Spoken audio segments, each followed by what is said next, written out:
से जोड़ने के लिए अद्भुत और अनोखा प्रयास किया।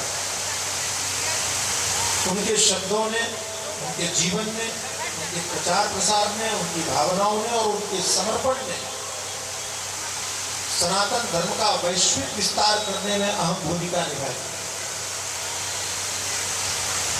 और मुझे ऐसा लगता है कि 100 वर्ष पूर्व स्वामी विवेकानंद ने जो कहा आज भी प्रासंगिक है। हम ये नहीं कहते कि आप अपने आराध्यों की पूजा करना छोड़ दो, या आप भगवान शंकर की पूजा करना छोड़ दो, या आप राम का स्मरण करना छोड़ दो, हम ये नहीं कहते। लेकिन हम ये अवश्य कहते हैं कि भारत माता की पूजा के बिना, भारत माता के प्रति समर्पण के बिना, भारत माता के महत्व को समझे बिना भगवान शिव, भगवान राम आदि जितने भी हमारे आराध्य और देवता हैं, इनकी पूजा आराधना करने का हमारा अस्तित्व शेष नहीं रहेगा अगर हमने भारत को महत्व नहीं दिया। हमने परिणाम देखा है, हम देखते हुए भी अंधे बन जाते हैं। हमने अफगानिस्तान देखा, हमने पाकिस्तान देखा, हमने बांग्लादेश देखा। ये सामने प्रत्यक्ष उदाहरण है। हमारी तरह वहां पर भी शिव जी और राम जी की पूजा करने वाले लोग थे, लेकिन उन लोगों ने भारत भूमि के महत्व को नहीं समझा, भारत माता के महत्व को नहीं समझा। परिणाम ये हुआ कि अफगानिस्तान में अब शिव जी के मंदिर नहीं रह गए। परिणाम ये हुआ कि वहां राम जी के मंदिर नहीं रह गए। परिणाम ये हुआ कि राम और शिव को मानने वाले, पूजने वाले लोग भी नहीं रह गए। इसलिए आवश्यक है कि हम अपने देश की महिमा को समझें। थोड़ा और भी आवश्यक है, यदि आपके पास देश नहीं है तो आपकी पहचान समाप्त हो जाएगी। आपके पास संस्कृति नहीं है तो आपकी पहचान समाप्त हो जाएगी। मैं अमेरिका गया था, एक जगह कार्यक्रम में सम्मिलित हुआ और मैं चकित था। मेरे अनुसार वहां बहुत संख्या थी, लगभग 500 लोग एकत्रित थे उस सभागार। मैंने ऐसा विश्वास नहीं किया था कि अमेरिका में मुझे इतनी अधिक संख्या में लोग सुनने के लिए आएंगे। फ्लोरिडा का एक छोटा सा शहर है फोर्ट मायर्स, वहां कार्यक्रम था और जब मैंने लगभग 500 लोगों की उपस्थिति को देखा, चकित हो गया। और आश्चर्यचकित करने वाली बात यह थी कि जितने भी भारतीय वहां उपस्थित थे, लगभग प्रायः सभी भारतीय वेशभूषा में थे। आप इस बात को समझना, वहां की महिलाएं भी भारतीय वेशभूषा में, वहां के पुरुष भी भारतीय वेशभूषा में। मैंने किसी को वहां विदेशी वेशभूषा में अंदर में नहीं देखा। वो लोग अपने घर लेके गए हमको, तो जिस घर में मैं जाऊं मैं चकित रह जाता हूँ। बड़े सुंदर मंदिर होते, बहुत बढ़िया मंदिर। हमारे भारतीय घरों में सब जगह बढ़िया मंदिर नहीं मिलते घरों के अंदर, लेकिन वहां मैंने देखा कि घरों में सुंदर मंदिर थे। वे दीपावली मनाते हैं, वे रक्षाबंधन मनाते हैं, वे होली का त्योहार मनाते हैं, वे शिवरात्रि की पूजा करते हैं। सभी उत्सवों में हर्षोल्लास से सम्मिलित होते हैं। तो मैं चकित हुआ और मैंने उन लोगों से पूछा कि भारत से इतनी दूर रहने के बाद भी आप अपनी संस्कृति से, अपने धर्म से कैसे जुड़े हुए हैं। उन्होंने जो बात मुझे कही वो मैं आपको कहना चाहता हूँ। उन्होंने कहा, स्वामी जी, यदि हम अपने धर्म से जुड़े नहीं रहेंगे तो हमारी पहचान ही क्या रहेगी। ये भावना आज भारत के लोगों को समझने की आवश्यकता है। जिस भावना के बल पर अमेरिका में रहते हुए भारतीयों ने अपने धर्म से जुड़ाव को, महत्व को समझा, उस महत्व को हमें जानने की आवश्यकता है। देख करके पीड़ा होती है कि भारत में रहने वाले लोग ही अपने धर्म को महत्व देते हुए दिखाई नहीं पड़ते। हम लोग यूरोप में थे, देव हमारे साथ में थे, और हम लोग बेल्जियम की गलियों में भ्रमण कर रहे थे, और वहाँ के स्थानीय लोग, वो हिंदू नहीं थे, विदेशी थे, यूरोप के स्थानीय लोग थे। और वे जब हमारे सिर पर, मत्थे पर लगा हुआ चंदन के पुंड देखते, हमारी वेशभूषा देखते, तो वे पूछते कि आप भारत से आए, और हाथ जोड़ करके वो हमारा स्वागत और अभिनंदन और नमस्ते करते।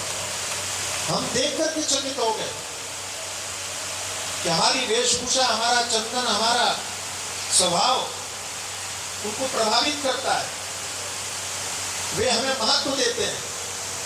लेकिन अपने ही भारत में हम जब संतों के अपमान को देखते हैं, संतों के प्रति लोगों की भावना को देखते हैं, पीड़ा होती है।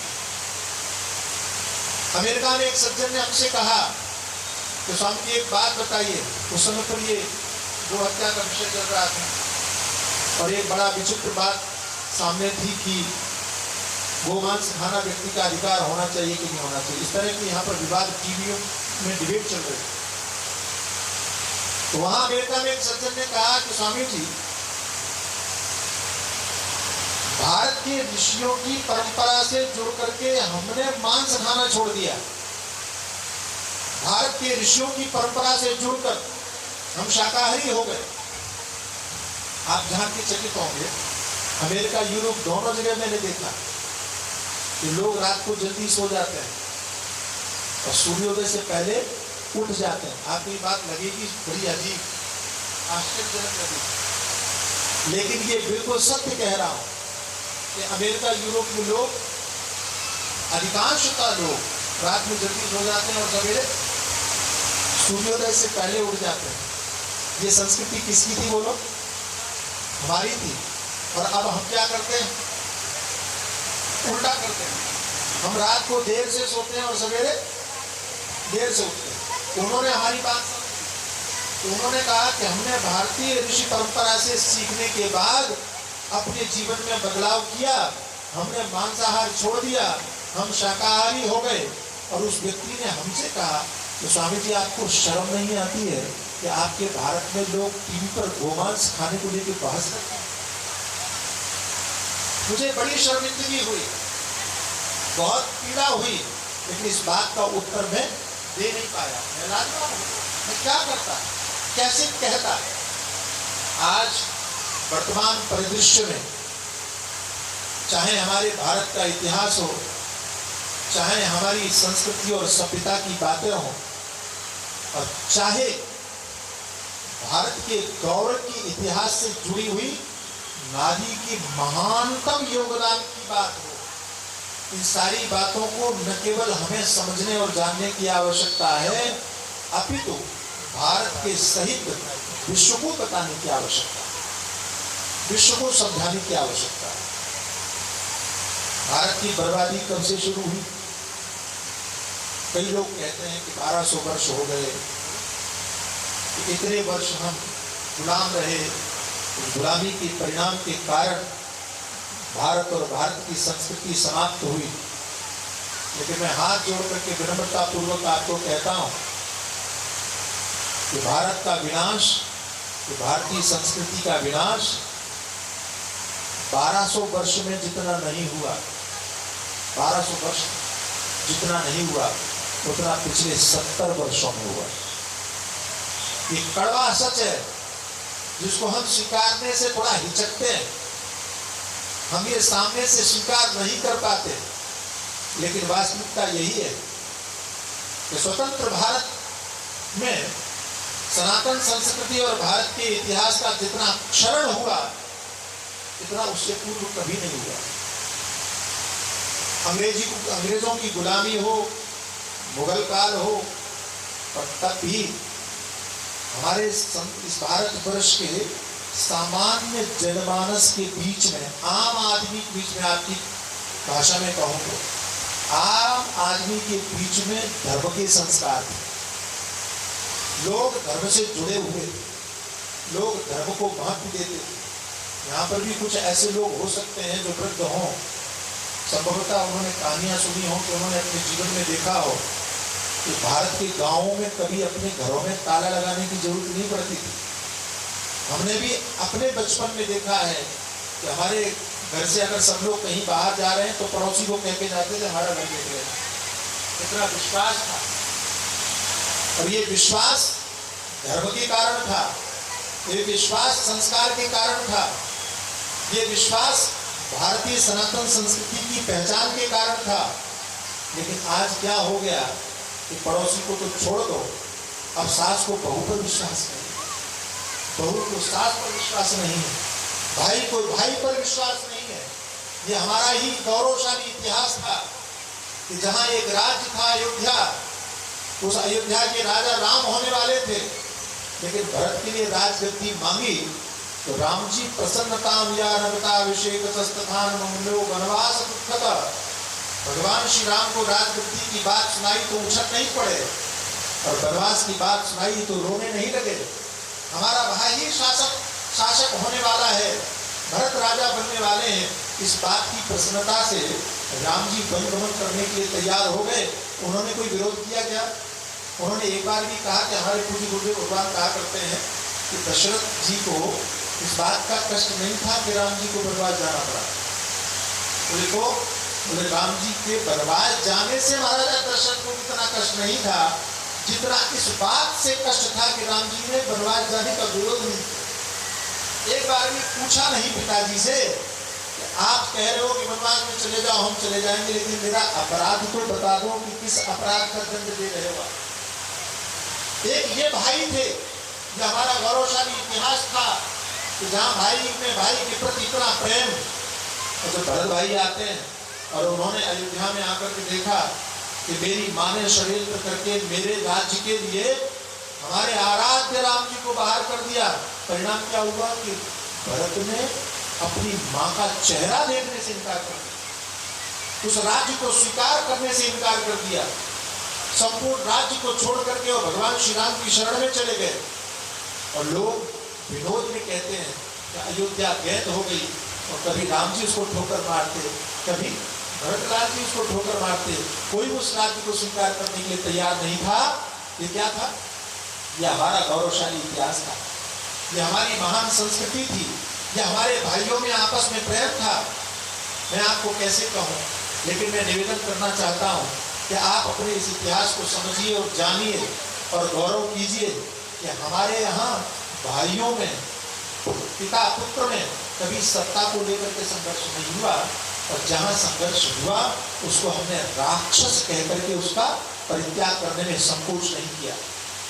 अगर कंस ने अपने पिता को कारागार में बिठा करके वो शासन करना आरंभ किया तो हमारे लिए कंस आदरणीय नहीं रहा, हमारे लिए कंस स्वीकार्य नहीं रहा, हमारे लिए कंस आदर्श नहीं, हमारे लिए अनुकरणीय नहीं रहा। हमने क्या कहा, हमने क्या देखा, हमने क्या समझा? तो हमने देखा, हमने जाना, हमने समझा कि हमारे भगवान श्री कृष्ण अवतरित होकर के आते हैं और ऐसे दुष्ट व्यक्ति को, ऊपर सिंहासन पर बैठे हुए व्यक्ति के चोटी को पकड़ के नीचे मारने में संकोच नहीं करते, जो अपने बाप को कारागार में डालता है। हमारे हिंदुओं ने इस कथा को सुनकर के तालियां बजाई हैं, हमारे हिंदुओं ने इस कथा को सुनकर के गौरव प्राप्त किया है।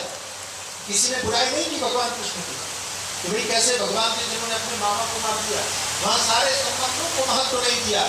हमारी संस्कृति, सांस्कृतिक राष्ट्रवाद ये है, हमारा गौरवशाली इतिहास ये है कि हमारे लिए सत्ता महत्वपूर्ण नहीं रही, हमारे लिए राज्य महत्वपूर्ण नहीं रहा, हमारे लिए धर्म महत्वपूर्ण रहा, हमारे लिए संबंध महत्वपूर्ण रहा, हमारे लिए धर्म के प्रति समर्पण महत्वपूर्ण रहा।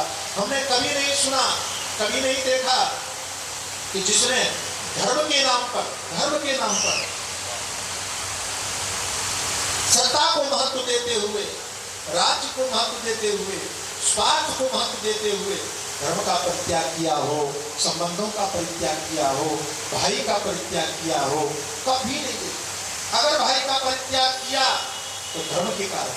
विभीषण ने रावण को छोड़ा धर्म के कारण।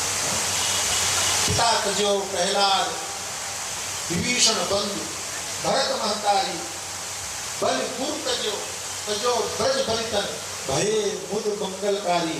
यहाँ जिसने पिता को छोड़ा प्रहलाद ने, क्यों? धर्म के कारण, किसी सत्ता के कारण नहीं छोड़ा कि बाप को हम छोड़ रहे हैं, हमको राज्य मिल जाएगा। इस अभिलाषा से परित्याग नहीं किया। इसलिए परित्याग किया क्योंकि ये धर्म के साथी नहीं है, इसलिए हम इसका परित्याग करें। जाके प्रिय राम वैदेही तजिए ताहि कोटि बैरी सम यद्यपि परम सनेही। कोई कितना भी प्रिय क्यों न हो, लेकिन वो धर्म के पथ पर हमारा साथी नहीं है, तो गोस्वामी तुलसीदास जी कहते हैं कि वो हमारा अपना नहीं है। आप कहानियां जानते होंगे, आपने कहानियां सुनी होंगी कि मीराबाई, भगवान के प्रति उनका बड़ा प्रेम था। आप जानते हैं उनकी महिमा और उनकी कहानी को। मीराबाई के इतिहास को कौन नहीं जानता? यह अद्भुत बात है, ये भी सीखने और गौरवशाली इतिहास को समझने की बात है। कभी कल्पना करके देखना आप, मीराबाई कब हुई? जब मुगल साम्राज्य थी। मुझे क्षमा करना, लेकिन मैं कहूंगा जरूर कि आज भी भारतवर्ष में स्त्रियों को अकेले जाने में डर लगता है। गलत तो नहीं कह रहा हूं? सही कह रहा हूं? आज भी महिला भारत में सुरक्षित अपने आप को अनुभव नहीं करती है। आप कल्पना करके देखो कि आज से 500 वर्ष पूर्व भारत की परिस्थितियां कैसी रही होंगी, भारत की परिस्थितियां कैसी थी। चारों तरफ धर्म का ह्रास हो रहा था, चारों तरफ आतताइयों का तांडव हो रहा था, लेकिन उस समय पर भी मीरा के अंदर में कैसा विश्वास भगवान के प्रति होगा, धर्म के प्रति होगा। उनकी आस्था का प्रत्यक्ष प्रमाण देखिए, आप चकित रह जाएंगे कि उस महान नारी ने राज्य का परित्याग कर दिया। अकेले मीरा घर से बाहर निकली, और अकेले निकल करके और मीराबाई ने पूरे भारत का अकेले भ्रमण किया। अच्छा एक बात बताओ, कभी आपने किसी कहानी में, किसी कथा में, किसी प्रवचन में, किसी उपाख्यान में ऐसा सुना है क्या कि मीरा को छोड़ने का भी किसी ने साहस किया? कल्पना भी नहीं कर सकता कोई। ये भगवान के प्रति विश्वास का प्रत्यक्ष प्रमाण है। उस मीराबाई को जब घर छोड़ने की बात आई, उनके मन में संकोच था कि कहीं हम अधर्म तो नहीं कर रहे, कहीं ऐसा तो नहीं कि हम घर का परित्याग करें तो हमको दोष लगे। तो हमने सुना है कि उन्होंने तुलसीदास जी को पत्र लिखा और तुलसीदास जी से पूछा कि आप बताइए हमें ऐसी स्थिति में क्या करना चाहिए। तब गोस्वामी तुलसीदास जी ने ये भजन उनको मीराबाई को लेकर के भेजा था, जाके प्रियन राम वैदेही तजिए ताहि कोटि बैरी सम यद्यपि परम सनेही। कोई कितना भी प्रिय हो, यदि आपके राम का नहीं तो वह आपका नहीं होना चाहिए। ये आज की बात नहीं है, ये 500 वर्ष पुरानी बात है। और तब से हमारी संस्कृति में ये रचा पचा सिद्धांत है। हजारों वर्षों के सिद्धांत में हमने ये बात कही और मानी है। मैं आज भी आपसे निवेदन करता हूँ कि जीवन में हमारे धर्म, आस्था, आराध्य यही महत्वपूर्ण होने चाहिए। लेकिन हुआ क्या? हुआ ये कि देश स्वतंत्र हुआ, स्वतंत्रता के बाद में जो इतिहास बना, उस इतिहास ने वो पढ़ाया जो इतिहास था ही नहीं, जो हमारा इतिहास नहीं था। हमने अपने इतिहास में चाणक्य को नहीं पढ़ा, हमने अपने इतिहास में महाराजा विक्रमादित्य को नहीं पढ़ा, हमने हमारे इतिहास में कभी दक्षिण के महान प्रतापी राजाओं का इतिहास नहीं पढ़ा, हमने हमारे इतिहास में शंकराचार्य को नहीं पढ़ा, हमने हमारे इतिहास में जितनी भी गौरवशाली बातें थी गाथाएं थी उनको हमने नहीं पढ़ा। हमारे इतिहास में हमको क्या पढ़ाया? ये दुर्भाग्य है।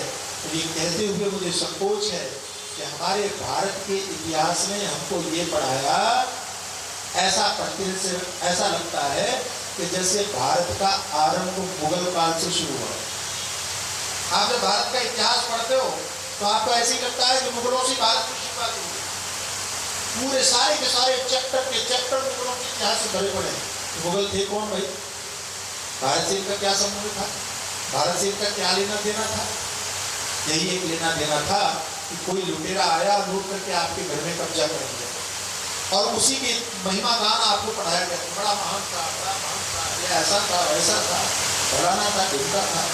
उनकी माता की पोल तो अब खुलनी शुरू हुई है और अब शायद इतिहास बदलने भी जा रहा है। ऐसा सुनने में आ रहा है। लेकिन सबसे बड़ी विडंबना हमारे साथ में ये हुई। और दूसरी विडंबना क्या हुई? दूसरी विडंबना ये हुई कि आपको और हमको 3 चीजों में घेर करके, बांध करके, सिमट करके रख दिया। 3 चीजें। कौन सी 3 चीजें? बड़ी प्रसिद्ध बात है, आपने कभी ध्यान नहीं दिया होगा। वो 3 बातें कौन सी हैं? रोटी, कपड़ा और मकान। आपको बचपन से यही सिखाया गया, आपके दिमाग में यही भरा गया कि जीवन की मूलभूत चीज क्या है? रोटी, कपड़ा और क्या है? बोलो। रोटी, कपड़ा और दुर्भाग्य से मुझे क्षमा करना यदि मैं कुछ गलत कहूं, लेकिन दुर्भाग्य से रोटी, कपड़ा और मकान ये मूलभूत आवश्यकता है, ऐसा जिन्होंने कहा उनकी बातों को आपने सत्य मान लिया। हिंदुओं ने सत्य मान लिया, दूसरों ने सत्य नहीं माना। अनजान में संप्रदाय और पंथवादियों ने इस बात को पकड़ा नहीं। उन्होंने अपने धर्म को, अपनी आस्था को, अपने मजहब को महत्व दिया। लेकिन हमने क्या किया? हमने कहा बात तो सही है, रोटी, कपड़ा और मकान। अगर रोटी नहीं होगी तो हम जिंदा कैसे रहेंगे? अगर कपड़ा नहीं होगा तो हम जीवित कैसे रहेंगे? अगर मकान नहीं होगा तो हम रहेंगे कैसे? ये बात हमारे घर में, दिमाग में घर करके बैठ गई। लेकिन एक बात हम भूल गए, हमको याद नहीं रहा, किसी ने बताया नहीं, किसी ने समझाया नहीं, किसी ने जगाया नहीं कि रोटी के लिए तो व्यवस्था पशु भी कर लेते, खाने की व्यवस्था तो पक्षी भी कर लेते। नहीं कर लेते? बोलो। पक्षी करते थे? पक्षी भी कर लेते हैं, पशु भी कर लेते हैं। रहने की व्यवस्था भी पशु पक्षी कर लेते हैं। पशुओं ने गुफाएं बना ली, खोह बना ली, पक्षियों ने सुंदर सुंदर घोंसले बनाए। देखा है आपने? ऐसे सुंदर सुंदर घोंसले बनाते हैं, आपके मकान फैल है उनके साथ, इतना डिजाइन करके बनाते। वो कोई पक्षी किसी कॉलेज में पढ़ने नहीं जाता, आर्किटेक्ट की पढ़ाई नहीं करता, आर्किटेक्ट नहीं करता, लेकिन उसके बाद में भी वो सुंदर सुंदर घोंसले तैयार करते हैं, बनाते हैं। तो मकान की व्यवस्था पशु पक्षी कर लेते हैं, रोटी की व्यवस्था पशु पक्षी कर लेते हैं, और अपने शरीर की व्यवस्था भी, रखने की व्यवस्था भी पशु पक्षी कर लेते हैं। ठीक है, अगर मनुष्य ने भी मनुष्य शरीर प्राप्त करके, बुद्धि को प्राप्त करके, अगर मनुष्य भी केवल रोटी, कपड़ा और मकान तक सीमित रहा तो पशु पक्षियों में और मनुष्य में अंतर क्या रहा, ये कभी हमने जानने और समझने की कोशिश की। जो बहुत बड़ा सवाल था उसको हमने ध्यान ही नहीं दिया, और हमने क्या किया? हमने धर्म को छोड़ दिया। यदि हम आपसे कहें कि धर्म के लिए जीवित रहो तो आप तुरंत कहना शुरू करते, महाराज धर्म की बात तो ठीक है। एक सज्जन हमको मिले अभी, जब अयोध्या में भगवान श्री राम के भव्य मंदिर का उद्घाटन होने, भूमि पूजन होने जा रहा था, और हम प्रसन्नता पूर्वक उस बात का प्रचार कर रहे थे। एक सज्जन मिले, कहने लगे महाराज एक बात बताइए। मैंने कहा क्या? बोलिए मंदिर बन जाएगा तो क्या इससे पेट भर जाए? उन्होंने हमसे कहा, क्या कहा उन्होंने? कि मंदिर बन जाएगा तो पेट भर जाएगा क्या? मैंने कहा कटोरा लेके बाहर बैठ जाना, तुम्हारा पेट भी भर जाएगा, चिंता मत करो। ये उत्तर देने की आवश्यकता है, ये भी समझाने की आवश्यकता। हमारे मंदिरों में तो ये व्यवस्था है भाई, हमारी व्यवस्था है कि अगर आपको भूख है तो आप मंदिर के बाहर बैठ जाइए, आप परमात्मा आपको भूखा नहीं रखेगा। हमारी संस्कृति सभ्यता ये है कि मंदिरों में बाहर आने वाले लोगों का भी पेट हम भरी देते हैं, हम कपड़ा भी देते हैं। हमारे यहाँ दान की परंपरा है, तीर्थों में दान की परंपरा है, मंदिर में दान की परंपरा है।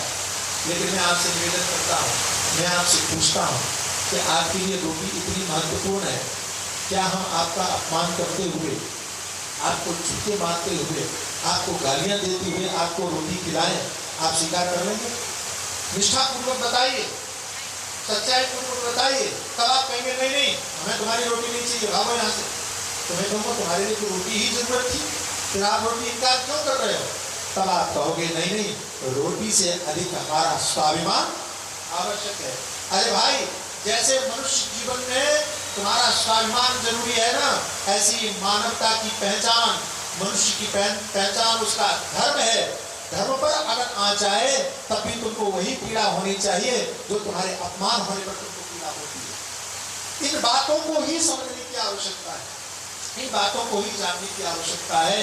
इन बातों को हम तभी समझेंगे जब हम अपने गौरवशाली इतिहास से परिचित होंगे, जब अपने ऋषियों की परंपरा से परिचित होंगे, जब हम अपने महान आदर्शों से परिचित होंगे। मेरा निवेदन है कि कभी भी किसी भुलावे में आकर अपने धर्म के प्रति शंका मत करो। लोग आपको भ्रमित करने के लिए आपके धर्म के ऊपर लांछन लगाएंगे, आपके धर्म को आरोपित करेंगे, आपके धर्म में कमियां दिखाएंगे तो तुम्हारे धर्म में ये दोष है, तुम्हारे धर्म में ये कमियां हैं, तुम्हारे धर्म में ये कमियां हैं। पहली बात तो ये कि हमारे धर्म में कोई कमी नहीं। ये मैं माइक पर सार्वजनिक स्तर पर दिल्ली के इस भारत माता मंदिर की सभा में स्पष्ट रूप से निवेदन कर रहा हूं कि हमारे धर्म में कोई कमी नहीं है। कोई ऐसा नहीं कि हाँ थोड़ी बहुत कमियां होंगी, ज्यादातर अच्छाई है ना। मैं क्या कह रहा हूं, कोई भी कमी नहीं। और यदि इस बात पर कोई शास्त्रार्थ करना चाहे, इस बात पर कोई विमर्श करना चाहे, इस बात पर कोई बहस करना चाहे, मैं आमंत्रित करता हूँ, आइए मेरे साथ बैठिए और चर्चा कीजिए। आप बताइए कि हमारे धर्म में क्या कमी है, तो उन सारी कमियों का जो प्रक्षालन है तुम्हारे दिमाग से निकाल करके बात है। मैं आपको बिल्कुल निष्ठापूर्वक कहता हूँ, धर्म निष्ठापूर्वक कहता हूँ कि हमारे धर्म में कमी तो छोड़ दो, हमारे धर्म में जितनी श्रेष्ठता, जितनी अच्छाइयाँ हैं, संसार के किसी भी पंथ, किसी भी संप्रदाय, किसी भी प्रकार की प्रवृत्ति में संसार में आपको देखने को नहीं मिलेगी। ये गारंटी पूर्वक कहता हूँ। और मैं आपको एक बात बताऊं, आप ध्यान से सुनना, कमियां छोड़ दो कि दूसरे जितने भी मत मतांतर पंथ संप्रदाय दिखाई पड़ते हैं ना, ये जो एक एक बातें लेकर के कहते हैं हमारा धर्म है, हमारा मजहब है, हमारा फलाना है, हमारा ढिमका है, मैं आपको बताऊं ये सारी की सारी चीजें सनातन हिंदू धर्म से ही निकाल करके लेके गए। बाहर जितनी भी आपको अच्छाइयां दिखाई पड़ेगी तो सारी अच्छाई हमारी है। मैं आपको एक छोटी सी घटना सुनाता हूं, आपको समझ में आएगा और याद रखने लायक है, दूसरों को समझाने के काम भी आएगा। एक आदमी था अंधा जन्मांत, समझ में आ रहा है? बोलो, जन्मांत समझ में आ रहा है? जन्म से अंधा, समझ में आया? जन्मांत। तो उस आदमी ने कहा कि मैंने एक शब्द सुना है, हाथी। यह हाथी कैसा होता है, हम जानना चाहते हैं। तो लोगों ने कहा कि हाथी सामने खड़ा हो, 4-5 अंधे थे, 4-5, एक नहीं 4-5 अंधे। तो सामने हाथी खड़ा है, देखो। बोले देखे कैसे? यहाँ कहीं नहीं। हाथी के पास लेके चलो तो हमको कुछ समझ में आएगा। तो पहले एक अंधा गया, हाथी के पास में पहुंचा, संयोग से हाथी की पूंछ उसके हाथ में पड़ी। जब उसने पूंछ को टटोला, बोले हाँ समझ में आ गया। क्या समझ में आया? बोले हाथी रस्सी की तरह होता है। क्या कहा उसने? बोलो ये आपसे बुलवा इसलिए रहा हूं ताकि आप हमको ये विश्वास हो कि आपको समझ में आ रहा है। क्या बोला? हाथी रस्सी की तरह। ठीक है, अरे बुलवाना इनसे क्योंकि इनको पूछ रहा हूँ जी। हाथी रस्सी की तरह होता है। दूसरा गया, संयोग से उसके हाथ में कान आया। उसने क्या घोषणा की? बोले मुझे समझ में आ गया हाथी कैसा होता है। क्या समझ में आया? बोले हाथी जो है ना सूप की तरह होता है। तीसरा अंधा गया, उसने हाथी का पैर पकड़ा। बोले मुझे समझ में आ गया हाथी क्या है। ये सब दोनों झूठ बोल रहे हैं। तो बोले तो हाथी क्या होता है? बोले हाथी खंबे की तरह होता है, स्तंभ की तरह। इस तरह से जिसने जो जो देखा उसने अपने अनुसार हाथी की घोषणा कर दी। तो 4-5 अंधे थे, किसी ने पेट पकड़ा तो किसी ने कह दिया कि वो घरों में जो पहले अनाज रखने के लिए बनाते क्या, समझ गए ना? तो उसकी तरह हाथी की घोषणा कर दी। सबने अपने अपने अनुसार घोषणा कर दी और सब आपस में बहस करने लगे, लड़ने लगे। नहीं मैंने अनुभव किया है हाथी रस्सी की तरह, मैंने अनुभव किया है हाथी खंबे की तरह। उसने कहा नहीं मैंने अनुभव किया है कि हाथी सूप की तरह होता है। सब आपस में लड़ रहे थे। एक आंख वाला पहुंचा, आंख वाला, वो अंधा नहीं था। उसने कहा तुम लड़ क्यों रहे हो? बोले ये कह रहा है कि हाथी खंबे की तरह होता है, मैं कह रहा हूँ कि हाथी रस्सी की तरह होता है, मैं कहता हूँ हाथी सूप की तरह होता है। तो आंख वाले ने कहा कि तुम फालतू में लड़ रहे, हम अधर्म तो नहीं कर रहे, कहीं ऐसा तो नहीं कि हम घर का परित्याग करें तो हमको दोष लगे। तो हमने सुना है कि उन्होंने तुलसीदास जी को पकड़ लिया। और तुलसीदास जी से पूछा कि आप बताइए हमें ऐसी स्थिति में क्या करना चाहिए। तब गोस्वामी तुलसीदास जी ने ये भजन उनको मीराबाई को लिख करके भेजा था, जाके प्रियन राम वैदेही तजिए ताहि कोटि वैरी सम यद्यपि परम सनेही। कोई कितना भी प्रिय हो, यदि आपके राम का नहीं तो वह आपका नहीं होना चाहिए। ये आज की बात नहीं है, ये 500 वर्ष पुरानी बात है। और तब से हमारी संस्कृति में ये रचा पचा सिद्धांत है। हजारों वर्षों के सिद्धांत में हमने ये बात कही और मानी है। मैं आज भी आपसे निवेदन करता हूँ कि जीवन में हमारे धर्म, आस्था, आराध्य यही महत्वपूर्ण होने चाहिए। लेकिन हुआ क्या? हुआ ये कि देश स्वतंत्र हुआ, स्वतंत्रता के बाद में जो इतिहास बना, उस इतिहास ने वो पढ़ाया जो इतिहास था ही नहीं, जो हमारा इतिहास नहीं था। हमने अपने इतिहास में चाणक्य को नहीं पढ़ा, हमने अपने इतिहास में महाराजा विक्रमादित्य को नहीं पढ़ा, हमने हमारे इतिहास में कभी दक्षिण के महान प्रतापी राजाओं का इतिहास नहीं पढ़ा, हमने हमारे इतिहास में शंकराचार्य को नहीं पढ़ा, हमने हमारे इतिहास में जितनी भी गौरवशाली बातें थी गाथाएं थी उनको हमने नहीं पढ़ा। हमारे इतिहास में हमको क्या पढ़ा है? ये दुर्भाग्य है, ये कहते हुए मुझे संकोच है कि हमारे भारत के इतिहास में हमको ये पढ़ाया, ऐसा पढ़ते से ऐसा लगता है कि जैसे भारत का आरंभ मुगल काल से शुरू हुआ। आप जब भारत का इतिहास पढ़ते हो तो आपको ऐसे ही लगता है कि मुगलों से भारत की शुरुआत हुई। पूरे सारे के सारे चैप्टर मुगलों के इतिहास से भरे पड़े। मुगल थे कौन भाई? भारत से इनका क्या संबंध था? भारत से इनका क्या लेना देना था? यही एक लेना देना था कि कोई लुटेरा आया, लूट करके आपके घर में कब्जा कर दिया और उसी की महिमा गान आपको पढ़ाया गया। बड़ा महान था, ये ऐसा था, वैसा था, फलाना था, ढिमका था। उनकी माता की पोल तो अब खुलनी शुरू हुई है और अब शायद इतिहास बदलने भी जा रहा है, ऐसा सुनने में आ रहा है। लेकिन सबसे बड़ी विडंबना हमारे साथ में ये हुई। और दूसरी विडंबना क्या हुई? दूसरी विडंबना ये हुई कि आपको और हमको 3 चीजों में घेर करके, बांध करके, सिमट करके रख दिया। 3 चीजें। कौन सी 3 चीजें? बड़ी प्रसिद्ध बात है, आपने कभी ध्यान नहीं दिया होगा। वो 3 बातें कौन सी हैं? रोटी, कपड़ा और मकान। आपको बचपन से यही सिखाया गया, आपके दिमाग में यही भरा गया कि जीवन की मूलभूत चीज क्या है? रोटी, कपड़ा और क्या है? बोलो। रोटी, कपड़ा और दुर्भाग्य से मुझे क्षमा करना यदि मैं कुछ गलत कहूँ, लेकिन दुर्भाग्य से रोटी, कपड़ा और मकान ये मूलभूत आवश्यकता है, ऐसा जिन्होंने कहा उनकी बातों को आपने सत्य मान लिया। हिंदुओं ने सत्य मान लिया, दूसरों ने सत्य नहीं माना। अनजान में संप्रदाय और पंथवादियों ने इस बात को पकड़ा नहीं। उन्होंने अपने धर्म को, अपनी आस्था को, अपने मजहब को महत्व दिया। लेकिन हमने क्या किया?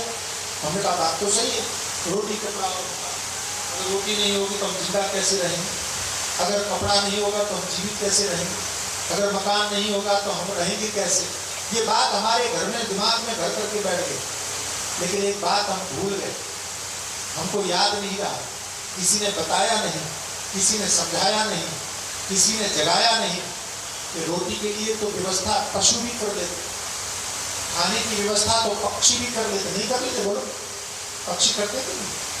पक्षी भी कर लेते हैं, पशु भी कर लेते हैं। रहने की व्यवस्था भी पशु पक्षी कर लेते हैं। पशुओं ने गुफाएं बना ली, खोह बना ली, पक्षियों ने सुंदर सुंदर घोंसले बनाए। देखा है आपने? ऐसे सुंदर सुंदर घोंसले बनाते हैं, आपके मकान फैल है उनके साथ, इतना डिजाइन करके बनाते। वो कोई पक्षी किसी कॉलेज में पढ़ने नहीं जाता, आर्किटेक्ट की पढ़ाई नहीं करता, आर्किटेक्ट नहीं करता, लेकिन उसके बाद में भी वो सुंदर सुंदर घोंसले तैयार करते हैं, बनाते हैं। तो मकान की व्यवस्था पशु पक्षी कर लेते हैं, रोटी की व्यवस्था पशु पक्षी कर लेते हैं, और अपने शरीर की व्यवस्था भी, रखने की व्यवस्था भी पशु पक्षी कर लेते हैं। ठीक है? अगर मनुष्य ने भी मनुष्य शरीर प्राप्त करके, बुद्धि को प्राप्त करके, अगर मनुष्य भी केवल रोटी, कपड़ा और मकान तक सीमित रहा तो पशु पक्षियों में और मनुष्य में अंतर क्या रहा, ये कभी हमने जानने और समझने की कोशिश की। जो बहुत बड़ा सवाल था उसको हमने ध्यान ही नहीं दिया, और हमने क्या किया, हमने धर्म को छोड़ दिया। यदि हम आपसे कहें कि धर्म के लिए जीवित रहो, तो आप तुरंत कहना शुरू करते महाराज धर्म की बात तो ठीक है। एक सज्जन हमको मिले अभी, जो अयोध्या में भगवान श्री राम के भव्य मंदिर का उद्घाटन होने, भूमि पूजन होने जा रहा था, और हम प्रसन्नता पूर्वक उस बात का प्रचार कर रहे थे। एक सज्जन मिले, कहने लगे महाराज एक बात बताइए। मैंने कहा क्या? बोलिए मंदिर बन जाएगा तो क्या इससे पेट भर जाए? उन्होंने हमसे कहा, क्या कहा उन्होंने कि मंदिर बन जाएगा तो पेट भर जाएगा क्या? मैंने कहा कटोरा लेके बाहर बैठ जाना, तुम्हारा पेट भी भर जाएगा, चिंता मत करो। ये उत्तर देने की आवश्यकता है, ये भी समझाने की आवश्यकता। हमारे मंदिरों में तो ये व्यवस्था है भाई, हमारी व्यवस्था है कि अगर आपको भूख है तो आप मंदिर के बाहर बैठ जाइए, आप परमात्मा आपको भूखा नहीं रखेगा। हमारी संस्कृति सभ्यता ये है कि मंदिरों में बाहर आने वाले लोगों का भी पेट हम भरी देते हैं, हम कपड़ा भी देते हैं। हमारे यहाँ दान की परंपरा है, तीर्थों में दान की परंपरा है, मंदिर में दान की परंपरा है। लेकिन मैं आपसे निवेदन करता हूँ, मैं आपसे पूछता हूँ कि आपके लिए रोटी इतनी महत्वपूर्ण है, क्या हम आपका अपमान करते हुए, आपको छुट्टे मारते हुए, आपको गालियाँ देते हुए आपको रोटी खिलाएं, आप स्वीकार कर लेंगे? निष्ठापूर्वक बताइए, सच्चाई पूर्वक बताइए, तब आप कहेंगे नहीं नहीं हमें तुम्हारी रोटी नहीं चाहिए, भागो यहाँ से। तो मैं कहूँगा तुम्हारे लिए तो रोटी ही जरूरत थी, फिर आप रोटी इनकार क्यों कर रहे हो? तब आप कहोगे नहीं नहीं रोटी से अधिक हमारा स्वाभिमान आवश्यक है। अरे भाई, जैसे मनुष्य जीवन में तुम्हारा स्वाभिमान जरूरी है ना, ऐसी मानवता की पहचान, मनुष्य की पहचान उसका धर्म है। धर्म पर अगर आ जाए तब भी तुमको वही पीड़ा होनी चाहिए जो तुम्हारे अपमान होने पर तुमको पीड़ा होती है। इन बातों को ही समझने की आवश्यकता है, इन बातों को ही जानने की आवश्यकता है। इन बातों को हम तभी समझेंगे जब हम अपने गौरवशाली इतिहास से परिचित होंगे, जब अपने ऋषियों की परंपरा से परिचित होंगे, जब हम अपने महान आदर्शों से परिचित होंगे। मेरा निवेदन है कि कभी भी किसी भुलावे में आकर अपने धर्म के प्रति शंका मत करो। लोग आपको भ्रमित करने के लिए आपके धर्म के ऊपर लांछन लगाएंगे, आपके धर्म को आरोपित करेंगे, आपके धर्म में कमियां दिखाएंगे कि तुम्हारे धर्म में ये दोष है, तुम्हारे धर्म में ये कमियां हैं, तुम्हारे धर्म में ये कमियां हैं। पहली बात तो ये कि हमारे धर्म में कोई कमी नहीं। ये मैं माइक पर सार्वजनिक स्तर पर दिल्ली के इस भारत माता मंदिर की सभा में स्पष्ट रूप से निवेदन कर रहा हूं कि हमारे धर्म में कोई कमी नहीं है। कोई ऐसा नहीं कि हाँ थोड़ी बहुत कमियां होंगी, ज्यादातर अच्छाइयां ना। मैं क्या कह रहा हूं, कोई भी कमी नहीं। और यदि इस बात पर कोई शास्त्रार्थ करना चाहे, इस बात पर कोई विमर्श करना चाहे, इस बात पर कोई बहस करना चाहे, मैं आमंत्रित करता हूँ, आइए मेरे साथ बैठिए और चर्चा कीजिए। आप बताइए कि हमारे धर्म में क्या कमी है, तो उन सारी कमियों का जो प्रक्षालन है तुम्हारे दिमाग से निकाल करके बात है। मैं आपको बिल्कुल निष्ठापूर्वक कहता हूँ, धर्म निष्ठापूर्वक कहता हूँ कि हमारे धर्म में कमी तो छोड़ दो, हमारे धर्म में जितनी श्रेष्ठता, जितनी अच्छाइयाँ हैं, संसार के किसी भी पंथ, किसी भी संप्रदाय, किसी भी प्रकार की प्रवृत्ति में संसार में आपको देखने को नहीं मिलेगी। ये गारंटी पूर्वक कहता हूँ। और मैं आपको एक बात बताऊं, आप ध्यान से सुनना, कमियां छोड़ दो कि दूसरे जितने भी मत मतांतर पंथ संप्रदाय दिखाई पड़ते हैं ना, ये जो एक एक बातें लेकर के कहते हैं हमारा धर्म है, हमारा मजहब है, हमारा फलाना है, हमारा ढिमका है, मैं आपको बताऊं ये सारी की सारी चीजें सनातन हिंदू धर्म से ही निकाल करके लेके गए। बाहर जितनी भी आपको अच्छाइयां दिखाई पड़ेंगी तो सारी अच्छाइयां हमारी। मैं आपको एक छोटी सी घटना सुनाता हूं, आपको समझ में आएगा और याद रखने लायक है, दूसरों को समझाने के काम भी आएगा। एक आदमी का अंधा जन्मांत, समझ में आ रहा है? बोलो, जन्मांत समझ में आ रहा है? जन्म से अंधा, समझ में आया? जन्मांत। तो उस आदमी ने कहा कि मैंने एक शब्द सुना है, हाथी। यह हाथी कैसा होता है, हम जानना चाहते हैं। तो लोगों ने कहा कि हाथी सामने खड़ा हो, 4-5 अंधे थे, 4-5, एक नहीं 4-5 अंधे। तो सामने हाथी खड़ा है, देखो, बोले देखे कैसे, यहाँ कहीं नहीं। हाथी के पास लेके चलो तो हमको कुछ समझ में आएगा। तो पहले एक अंधा गया, हाथी के पास में पहुंचा, संयोग से हाथी की पूंछ उसके हाथ में पड़ी। जब उसने पूंछ को टटोला, बोले हाँ हाँ समझ में आ गया। क्या समझ में आया? बोले हाथी रस्सी की तरह होता है। क्या कहा उसने? बोलो बोलो, ये आपसे बुलवा इसलिए रहा हूँ ताकि आप हमको ये विश्वास हो कि आपको समझ में आ रहा है। क्या बोला? हाथी रस्सी की तरह। ठीक है, अरे बुलवाना इनसे क्योंकि इनको पूछ रहा हूँ जी। हाथी रस्सी की तरह होता है। दूसरा गया, संयोग से उसके हाथ में कान आया। उसने क्या घोषणा की? बोले मुझे समझ में आ गया हाथी कैसा होता है। क्या समझ में आया? बोले हाथी जो है ना सूप की तरह होता है। तीसरा अंधा गया, उसने हाथी का पैर पकड़ा। बोले मुझे समझ में आ गया हाथी क्या है। ये सब दोनों झूठ बोल रहे हैं। तो बोले तो हाथी क्या होता है? बोले हाथी खंबे की तरह होता है, स्तंभ की तरह। इस तरह से जिसने जो जो देखा उसने अपने अनुसार हाथी की घोषणा कर दी। तो 4-5 अंधे थे, किसी ने पेट पकड़ा तो किसी ने कह दिया कि वो घरों में जो पहले अनाज रखने के लिए बनाते क्या, समझ गए ना।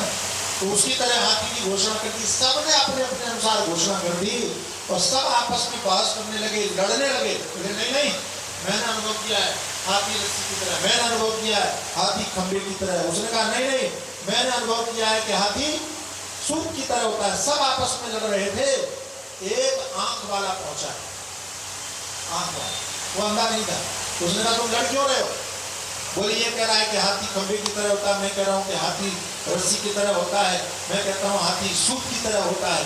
तो आंख वाले ने कहा कि तुम हाथी पर सनातन हिंदू धर्म के प्रति आरोपों की बाढ़ देखी, तुम्हारे में ये कमियां तुम्हारे, और लोग हीन भावना से ग्रसित हो जाते।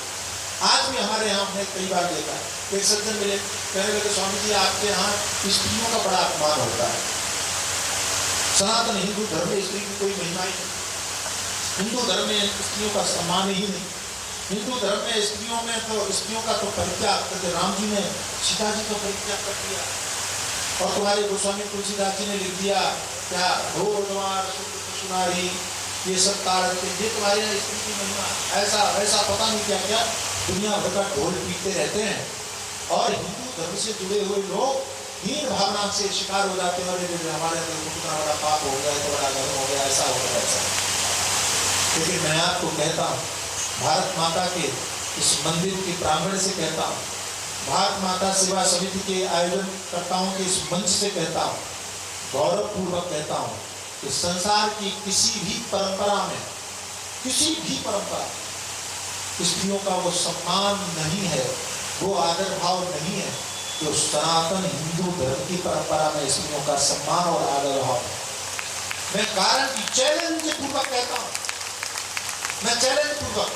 आप कहोगे कि बोलने में क्या जाता है, कुछ भी बोल दो, आप प्रमाणित कैसे करोगे?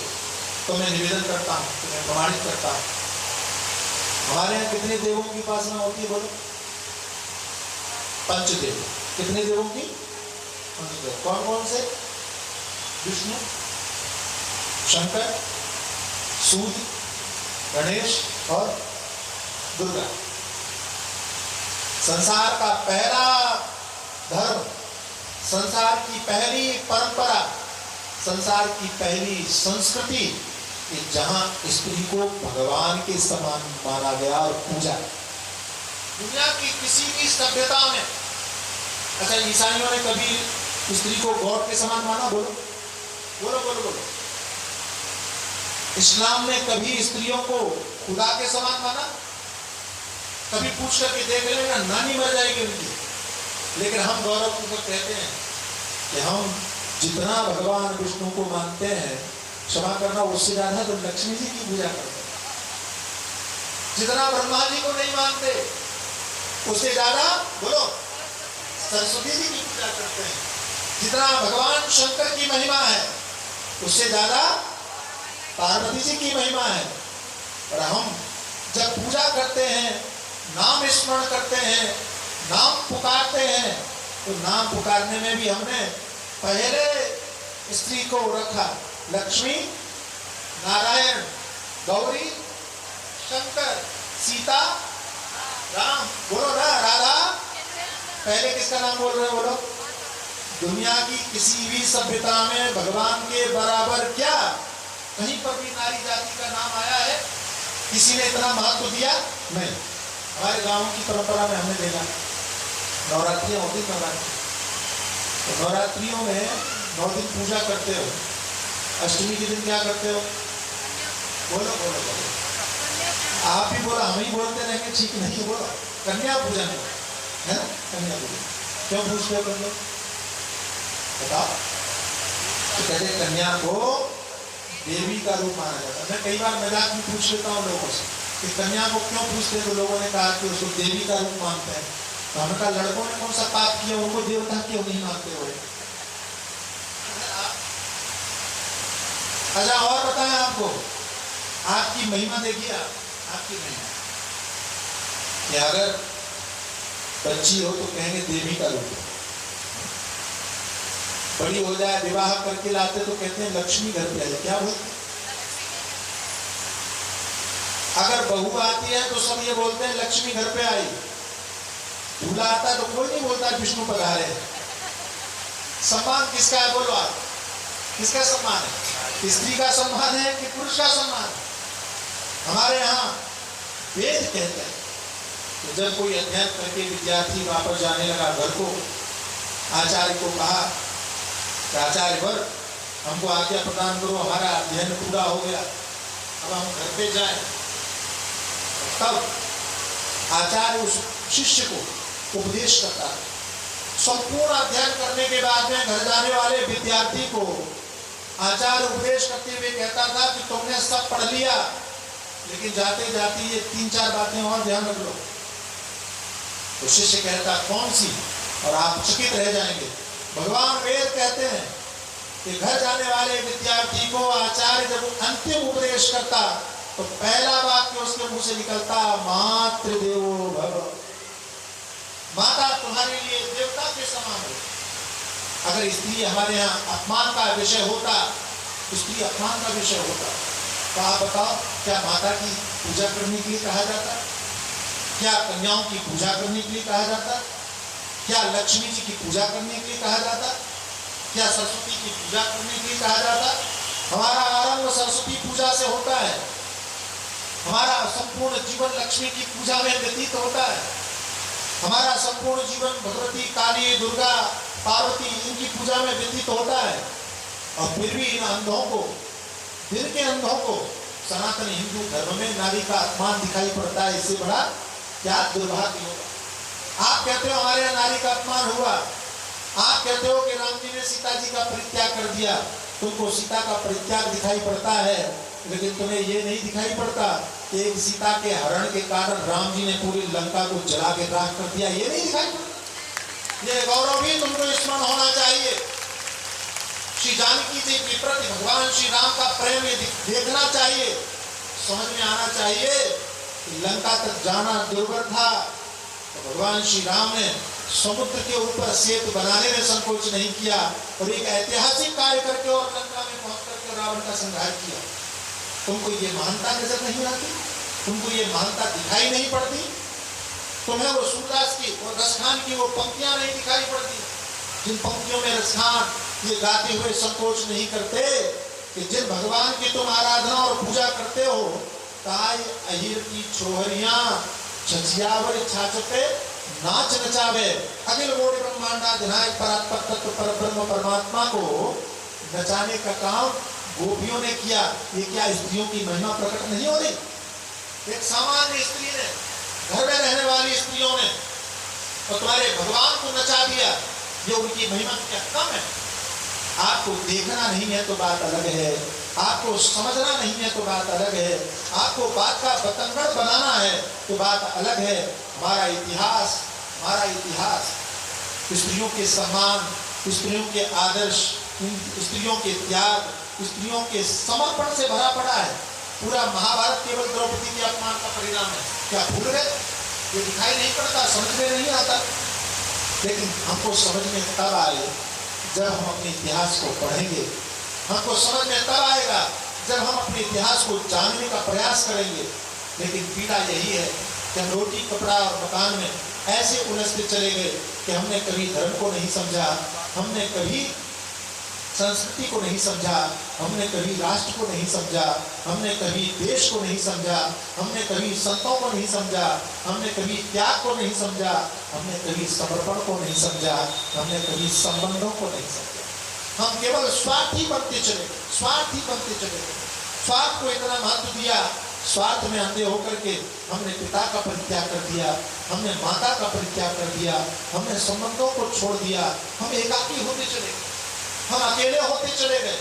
और आज हम इतने अकेले हो गए, इतने अकेले। मैं मुंबई में रहता हूँ, मुंबई में देख करके मैं चकित रहता हूँ कि पड़ोसियों को पता नहीं होता कि पड़ोस में कौन रह रहा है। हम इतने एकाकी हो गए। मैं कई बार कहता हूँ आप लोग थोड़ा विचार करके देखो कि आपका कोई संबंधी बाहर है, आपका बेटा कहीं बाहर है, तो भगवान न करे कि कभी ऐसा हो, और कभी अगर कोई संकट की स्थिति आ जाए तो आप पता लगाइए उस संकट की स्थिति में उस बच्चे को बचाने के लिए आपके कितने परिचित वहां होंगे। आप विश्वास पूर्वक नहीं कह सकते कि हम उस व्यक्ति को फोन करेंगे तो हमारे बेटे को या हमारे माँ बाप को बचाने का काम कर लेगा। कोई दिमाग में आता है आपको? नहीं है। जबकि दूसरों को जरा देखो, जो भले ही दुबई में रह रहा हो, तो एक फोन गांव में आ जाए तो पूरा गांव इकट्ठा हो जाता है, पूरे लोग इकट्ठे, पूरे समाज के लोग इकट्ठे हो जाते हैं। उन्होंने एकता को कमाया और हम इतने अकेले हो गए कि माँ बाप भी साथ नहीं, हम इतने अकेले हो गए कि भाई भी हमारे साथ नहीं। सारा दोष हम दूसरों पर नहीं पड़ सकते, सारी कमियां हम दूसरों में नहीं देख सकते। कुछ कमियां हमें अपने आप में देखनी होंगी, कुछ सुधार हमें अपने आप में करने होंगे, कुछ बातों को हमें समझना होगा। इसलिए आज इस पावन मंच से आप सभी के बीच में ये मैं कहने के लिए आया हूँ, निवेदन पूर्वक कहने के लिए आया हूँ कि आप अपनी महिमा को जानो, स्त्रियों की महिमा को जानो, नारी के महत्व की महिमा को जानो। आप हमारे यहाँ कमजोर नहीं मानी जाती, आप हमारे यहाँ शक्ति का प्रतीक है। हम क्या कहते हैं? या देवी सर्वभूतेषु शक्ति रूपेण संस्थिता। हमने तो आपको शक्ति के रूप में मान्यता दी है। तो जब आप शक्तिशाली हैं तो फिर भयभीत होने की आवश्यकता कहाँ है, डरने की आवश्यकता कहाँ है? लेकिन हम हमारे उस शक्तिशाली रूप को छोड़ के, पता नहीं किसी ने हमको अबला बनाना सिखा दिया। कहते तुम अबला, कि तुम्हारे अंदर में ताकत नहीं है, बल नहीं है। मैं कैसे कहूँ आपको कि हमारी सांस्कृतिक पद्धति में तो सारा संसार आप ही लोगों से चल रहा है। देवी भागवत में मैंने पढ़ा, उसने कहा कि भगवान शिव है ना, शिव, समझना इस बात, आपकी महिमा बता रहा हूं। भगवान शिव है ना, शिव। तो शिव कैसे लिखते हैं? शकार, श्रुति की मात्रा, तो देवी भागवतकार ने कहा कि ये शिव में जो ये मात्रा है ना, ये शक्ति है। क्या कहा? शिव में जो मात्रा है वो, अगर उस मात्रा को हटा दो तो वो क्या हो जाएगा? तो शक्ति के बिना तो सारे देवता भी सबके समान है, कोई महत्व नहीं रखते। श्रीमद् देवी भागवत में वर्णन आया, इन देवताओं को अभिमान हो गया। उपनिषदों में भी वर्णन आया, देवताओं को अभिमान हो गया, हमने असुरों को पराजित किया, हमने राक्षसों का संहार किया, ऐसा अभिमान कर लिया।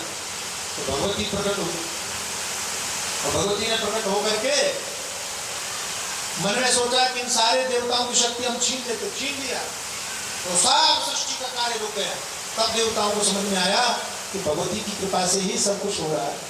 मैं केवल इतना कहना चाहता हूँ कि आप अपनी शक्ति को समझो, और आप तो समझो ही, हिंदू मात्र के अंतर्गत जितनी भी धर्म की शक्ति है, तो शक्ति पुंज को एकत्रित करने की आवश्यकता है। हमारे रविंद्र भाई जो इस कार्यक्रम भारत माता सेवा समिति के अध्यक्ष हैं, तो अभी हमसे यही कह रहे, इस बात की आवश्यकता है कि हमारे हिंदुओं के बीच में, हमारे अपनों के बीच में शक्ति का कोई संतुलन नहीं है, एकीकरण नहीं है। अकेले हम प्रयास कर रहे हैं, अकेले आप प्रयास कर रहे हैं, अकेले प्रयास करने वाले बहुत सारे लोग हैं, लेकिन आवश्यकता है कि हम संगठन के रूप में कुछ शक्ति का समायोजन करें। जैसे थोड़ी देर के लिए सोचो कि आज मैं मंच पे बोल रहा हूँ, इतने लोग सुन रहे हैं तो अच्छा लग रहा है। संगठन की आप संगठित हुए, एक साथ में आप पधारे तो आपको सुनाने में भी अच्छा लग रहा है।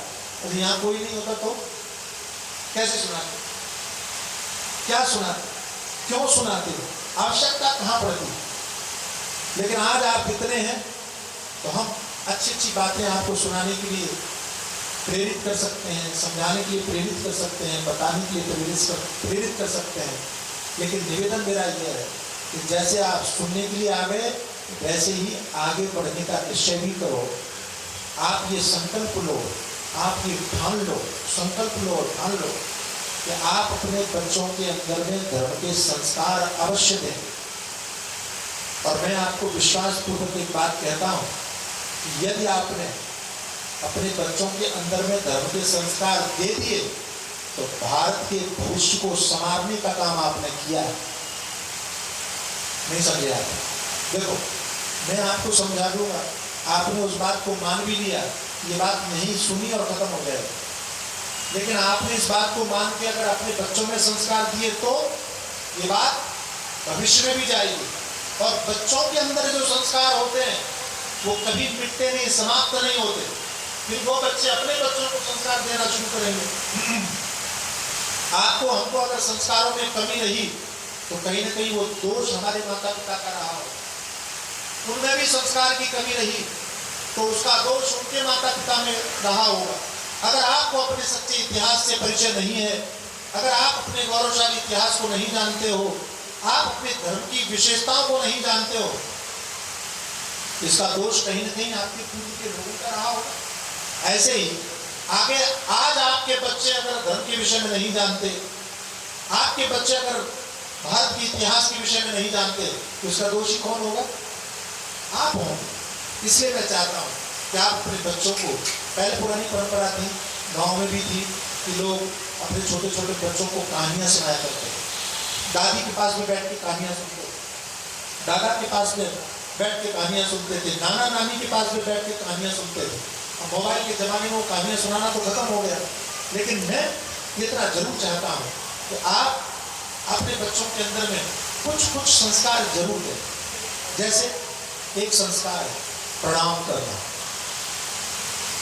हमारे बच्चों में संस्कार प्रायः खत्म होने लगा।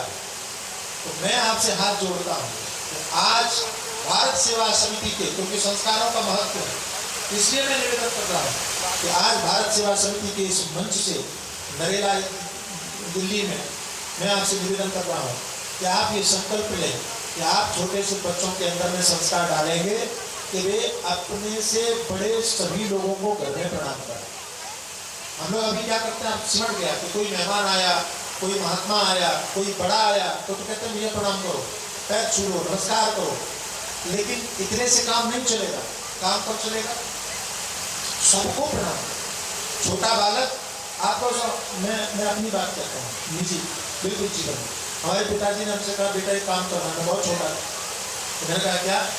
तो तुम्हारे जितने बड़े तुम सबको प्रणाम करो। मैंने सबसे छोटा था तो मैं उठता सुबह उठते ही करना है, सुबह उठता तो जो मिलता सबको प्रणाम करो। हमारे पिताजी ने एक बात कही, उन्होंने कहा बेटा अगर तुम अपने घर में बड़ों को प्रणाम करोगे तो भविष्य में ये संसार तुम्हारे सामने झुकना शुरू कर देगा। ये हमने प्रत्यक्ष अनुभव किया कि हमने सबको प्रणाम किया, भगवान ने ऐसी लीला रची कि आप सब हमको प्रणाम करना है। आप समझ रहे ना? तालियां बजा दिया करो, समझ में आया करे तो, समझ में आया ना? आप अपने बच्चों के अंदर ये संस्कार दीजिए। हमारे बड़े गुरुजी, दादा गुरुजी कहते थे कि जब आप झुकते हो तो सामने वाला आपको उठाने का काम करता है। आप प्रणाम करोगे तो सामने वाला आपको उठाएगा।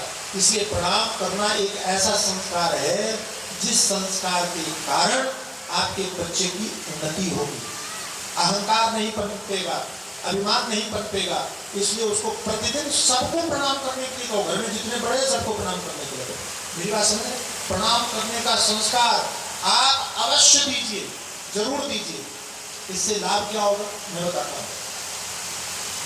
थोड़ी देर की कल्पना कीजिए कि आपका बेटा ठीक 8 बजे आपको रोज प्रणाम करता है।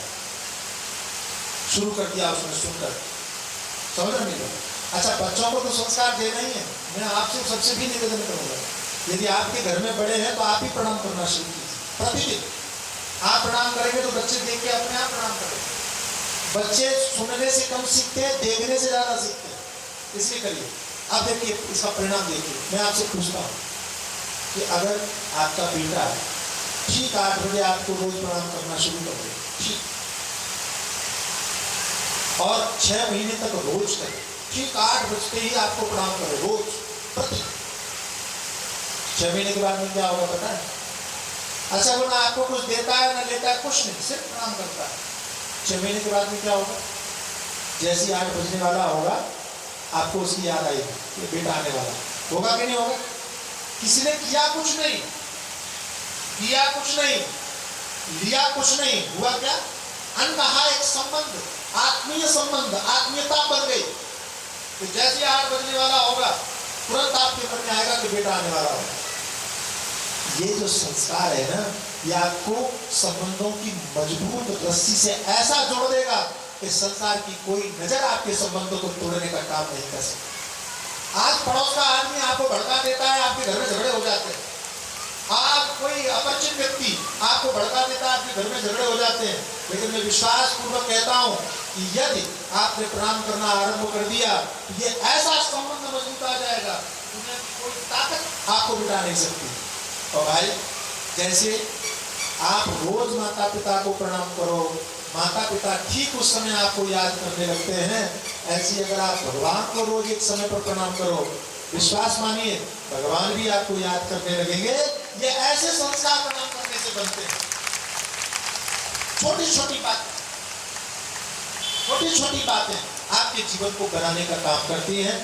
मैं बहुत देर से बोलता चला रहा हूँ, देख रहा हूँ, तो आप बोर हो जाना तो मुझे बंद कर देना। लेकिन मेरा निवेदन केवल इतना है कि बहुत परिश्रम से, बड़ी निष्ठा से, इतनी गर्मी में हमारे भारत सेवा समिति के आदरणीय महापुरुषों ने जो काम किया, हमारे अधिकारियों ने, पदाधिकारियों ने जो कार्य किया, यहाँ बहुत बड़े बड़े महापुरुषों की प्रतिष्ठा हो रही है। सभी महापुरुषों एक आदर्श मंदिर के रूप में स्थापित हो रहा है।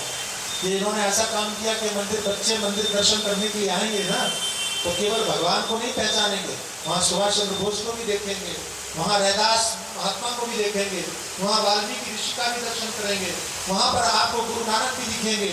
तो जितने भी हमारे इतिहास से जुड़े हुए संत हैं, उन संतों को भी जब दिखाओगे तो उस बच्चे के अंदर में वो छवि अपने आप बने।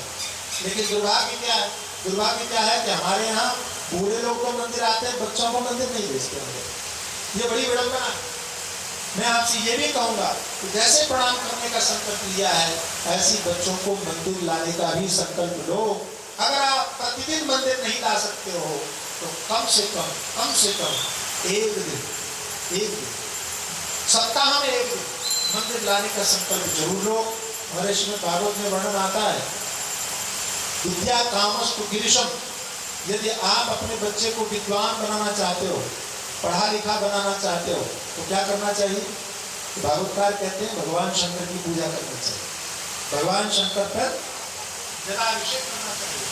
आप अपने बच्चों को पढ़ा लिखा बनाना चाहते हो कि नहीं? बोलो बोलो बोलो, बनाना चाहते हो तो एक संकल्प और लो कि प्रतिदिन नहीं तो कम से कम 7 दिन में एक दिन आप अपने बच्चे को मंदिर लेके और स्वयं उसके हाथ से जल चढ़ाएंगे। करेंगे ऐसा?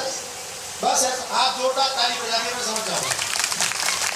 ये आप अगर करना शुरू करेंगे तो मुझे पूरा विश्वास है कि मंदिर में आएगा बालक, शिव जी की पूजा करेगा, तो उससे उसको पढ़ने में रुचि पैदा होगी, और मंदिर आएगा तो अपने भारत के ऐतिहासिक महापुरुषों का दर्शन करके अपने गौरवशाली इतिहास को जानने का काम भी करेगा। हमारे पदाधिकारियों के लिए, भारत माता सेवा समिति, भारत माता मंदिर सेवा समिति के पदाधिकारियों के लिए, भारत माता मंदिर सेवा समिति के कार्यकर्ताओं के लिए भी जोरदार ताली बजाना चाहिए, जिन्होंने इतना बड़ा कार्य किया कि एक जगह बैठ करके संपूर्ण भारत के इतिहास को आप समझ सकते हैं, जान सकते हैं।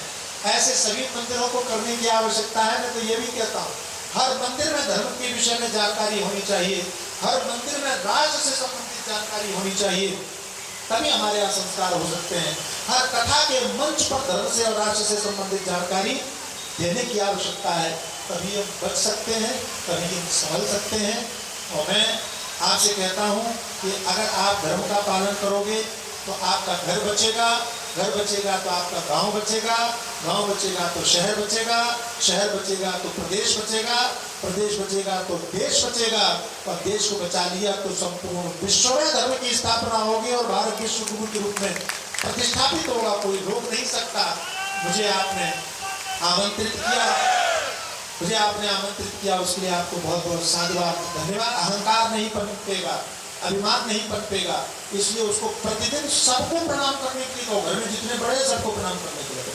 मेरी बात समझ?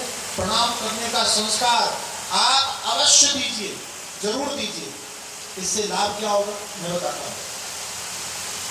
थोड़ी देर की कल्पना कीजिए कि आपका बेटा ठीक 8 बजे आपको रोज प्रणाम करता है, शुरू कर दिया उसने सुनकर, समझ रहे हैं? अच्छा, बच्चों को तो संस्कार देना ही है। मैं आपसे सबसे भी निवेदन करूंगा, यदि आपके घर में बड़े हैं तो आप ही प्रणाम करना शुरू कीजिए। प्रतिदिन आप प्रणाम करेंगे तो बच्चे देख के अपने आप प्रणाम करेंगे। बच्चे सुनने से कम सीखते हैं, देखने से ज्यादा सीखते हैं, इसलिए करिए। अब देखिए इसका परिणाम देखिए। मैं आपसे पूछता हूँ कि अगर आपका बेटा ठीक 8 बजे आपको रोज प्रणाम करना शुरू कर दे, ठीक, और 6 महीने तक रोज करे, ठीक 8 बजते ही आपको प्रणाम करे रोज, प्रति 6 महीने के बाद में क्या होगा पता है? अच्छा, वो ना आपको कुछ देता है ना लेता है, कुछ नहीं, सिर्फ प्रणाम करता है। 6 महीने के बाद में क्या होगा? जैसे ही 8 बजने वाला होगा आपको उसकी याद आएगी कि बेटा आने वाला होगा कि नहीं होगा? किसी ने किया कुछ नहीं, किया कुछ नहीं, लिया कुछ नहीं, हुआ क्या? अनकहा एक संबंध, आत्मीय संबंध, आत्मीयता बन गई। तो जैसे 8 बजने वाला होगा तुरंत आपके मन में आएगा कि बेटा आने वाला होगा। ये जो संस्कार है ना, ये आपको संबंधों की मजबूत रस्सी से ऐसा जोड़ देगा कि संसार की कोई नजर आपके संबंधों को तोड़ने का काम नहीं कर सकती। आज पड़ोस का आदमी आपको भड़का देता है, आपके घर में झगड़े हो जाते हैं। आज कोई अपरिचित व्यक्ति आपको भड़का देता है, आपके घर में झगड़े हो जाते हैं। लेकिन मैं विश्वास पूर्वक कहता हूं कि यदि आपने प्रणाम करना आरंभ कर दिया तो ये ऐसा संबंध मजबूत आ जाएगा, दुनिया की कोई ताकत आपको मिटा नहीं सकती। और भाई, जैसे आप रोज माता पिता को प्रणाम करो, माता पिता ठीक उस समय आपको याद करने लगते हैं, ऐसी अगर आप भगवान को रोज एक समय पर प्रणाम करो, विश्वास मानिए भगवान भी आपको याद करने लगेंगे। ये ऐसे संस्कार प्रणाम करने से बनते हैं। छोटी छोटी बातें, छोटी छोटी बातें आपके जीवन को बनाने का काम करती हैं। मैं बहुत देर से बोलता चला रहा हूँ, देख रहा हूँ, तो आप बोर हो जाना तो मुझे बंद कर देना। लेकिन मेरा निवेदन केवल इतना है कि बहुत परिश्रम से, बड़ी निष्ठा से, इतनी गर्मी में हमारे भारत सेवा समिति के आदरणीय महापुरुषों ने जो काम किया, हमारे अधिकारियों ने, पदाधिकारियों ने जो कार्य किया, यहाँ बहुत बड़े बड़े महापुरुषों की प्रतिष्ठा हो रही है। सभी महापुरुषों एक आदर्श मंदिर के रूप में स्थापित हो रहा है। ये इन्होंने ऐसा काम किया कि बच्चे मंदिर दर्शन करने के लिए आएंगे ना, तो केवल भगवान को नहीं पहचानेंगे, वहाँ सुभाष चंद्र बोस को भी देखेंगे, वहाँ रैदास महात्मा को भी देखेंगे, वहाँ वाल्मीकि ऋषि का भी दर्शन करेंगे, वहाँ पर आपको गुरु नानक भी दिखेंगे। तो जितने भी हमारे इतिहास से जुड़े हुए संत हैं, उन संतों को भी जब दिखाओगे तो उस बच्चे के अंदर में वो छवि अपने आप बने। लेकिन दुर्भाग्य क्या है? दुर्भाग्य क्या है कि हमारे यहाँ बूढ़े लोग तो मंदिर आते हैं, बच्चों को मंदिर नहीं भेजते होंगे। ये बड़ी विडंबना है। मैं आपसे ये भी कहूँगा कि जैसे प्रणाम करने का संकल्प लिया है, ऐसी बच्चों को मंदिर लाने का भी संकल्प लो। अगर आप प्रतिदिन मंदिर नहीं ला सकते हो तो कम से कम एक दिन सप्ताह में एक दिन मंदिर लाने का संकल्प जरूर लो। हमारे श्रीमद् भागवत में वर्णन आता है, विद्या कामस्तु गिरीशम। यदि आप अपने बच्चे को विद्वान बनाना चाहते हो, पढ़ा लिखा बनाना चाहते हो, तो क्या करना चाहिए? भागवतकार कहते हैं भगवान शंकर की पूजा करनी चाहिए, भगवान शंकर पर जलाभिषेक करना चाहिए। आप अपने बच्चों को पढ़ा लिखा बनाना चाहते हो कि नहीं? बोलो। बोलो बोलो, बनाना चाहते हो तो एक संकल्प और लो कि प्रतिदिन नहीं तो कम से कम 7 दिन में एक दिन आप अपने बच्चे को मंदिर लेके और स्वयं उसके हाथ से जल चढ़ाएंगे। करेंगे ऐसा? बस आप जोरदार ताली बजा के मैं समझ जाऊंगा। ये आप अगर करना शुरू करेंगे तो मुझे पूरा विश्वास है कि मंदिर में आएगा बालक, शिव जी की पूजा करेगा तो उससे उसको पढ़ने में रुचि पैदा होगी, और मंदिर आएगा तो अपने भारत के ऐतिहासिक महापुरुषों का दर्शन करके अपने गौरवशाली इतिहास को जानने का काम भी करेगा। हमारे पदाधिकारियों के लिए भारत माता सेवा समिति, भारत माता मंदिर सेवा समिति के पदाधिकारियों के लिए, भारत माता मंदिर सेवा समिति के कार्यकर्ताओं के लिए भी जोरदार ताली बजाना चाहिए, जिन्होंने इतना बड़ा कार्य किया कि एक जगह बैठ करके संपूर्ण भारत के इतिहास को आप समझ सकते हैं, जान सकते हैं। ऐसे सभी मंदिरों को करने की आवश्यकता है। मैं तो ये भी कहता हूँ हर मंदिर में धर्म के विषय में जानकारी होनी चाहिए, हर मंदिर में राष्ट्र से संबंधित जानकारी होनी चाहिए, तभी हमारे यहाँ संस्कार हो सकते हैं। हर कथा के मंच पर धर्म से और राष्ट्र से संबंधित जानकारी देने की आवश्यकता है, तभी हम बच सकते हैं, तभी हम संभल सकते हैं। और मैं आपसे कहता हूँ कि अगर आप धर्म का पालन करोगे तो आपका घर बचेगा, घर बचेगा तो आपका गांव बचेगा, गांव बचेगा तो शहर बचेगा, शहर बचेगा तो प्रदेश बचेगा, प्रदेश बचेगा तो देश बचेगा, और देश को बचा लिया तो संपूर्ण विश्व में धर्म की स्थापना होगी और भारत विश्व गुरु के रूप में प्रतिष्ठापित होगा। कोई रोक नहीं सकता। मुझे आपने आमंत्रित किया, उसके लिए आपको बहुत बहुत साधुवाद, धन्यवाद कहते हुए मैं अपनी वाणी को विराम देता हूँ। बहुत बहुत धन्यवाद।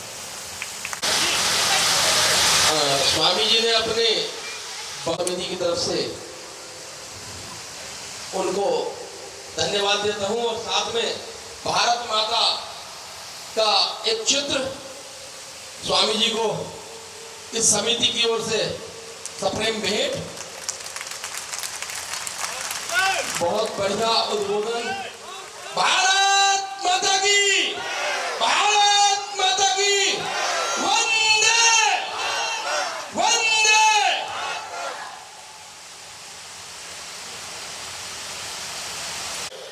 अब आरती का समय हो रहा है, खड़े हो जाएं, फिर पुनः बैठ जाएंगे। ये भारत की परंपरा है।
ऐसे मुड़ जाना, इसके मंदिर की तरफ परिक्रमा हो जाएगी।